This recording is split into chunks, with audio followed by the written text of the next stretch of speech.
एक बहुत महत्वपूर्ण टॉपिक, सेल या जिसे हम कोशिका कहते हैं, इससे संबंधित जितने भी प्रश्न बन सकते हैं इस पूरी स्लाइड में मैंने एक एक करके मेंशन कर दिए हैं। और इसी प्रकार आप अध्ययन करिए जिससे भी परीक्षा में कोई भी प्रश्न छूटे ना आपसे। तो आइए चलिए आरंभ करते हैं। इस स्लाइड में अच्छे से क्वेश्चंस को समझ लेते हैं और जान लेते हैं।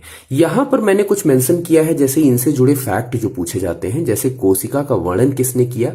1655 ईस्वी में हुक के द्वारा किया गया था। बैक्टीरिया की खोज 1674 में एंटोनी वॉन लीवेनहॉक के द्वारा की गई थी।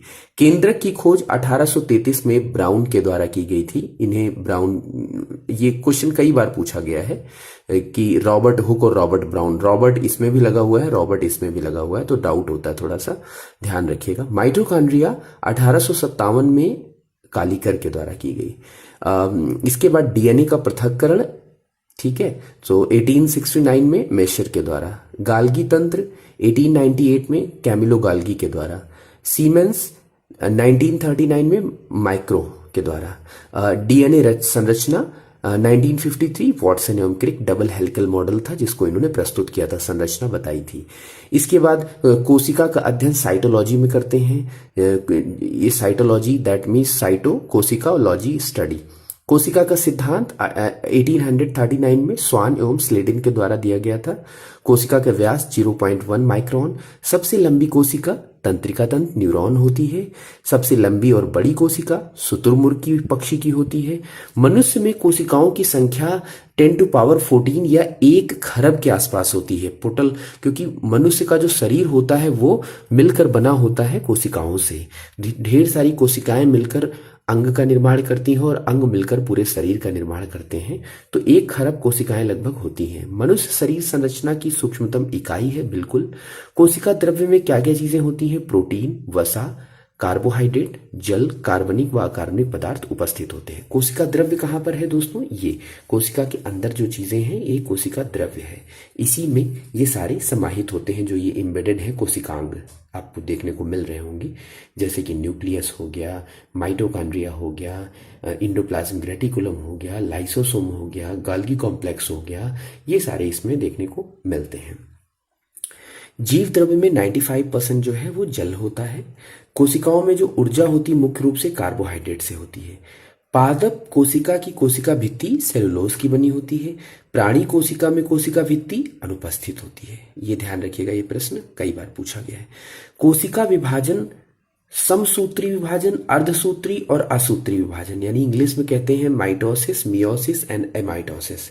तो ये तीनों के द्वारा कोशिका विभाजित होती है। कोशिका विभाजन क्यों होता है? उसके पीछे कारण ये है कि जब मल्टीप्लिकेशन होगा तभी तो आगे, क्योंकि अब ढेर सारी कोशिकाएं मिलकर टिश्यू का निर्माण करती हैं तो मल्टीप्लाई होके ही करती हैं।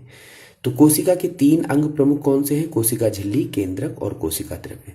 कोशिका झिल्ली, केंद्रक, और केंद्रक और कोशिका झिल्ली के बीच में जितना मटेरियल फिल होता है उसे हम क्या कहते हैं? कोशिका द्रव्य कहते हैं।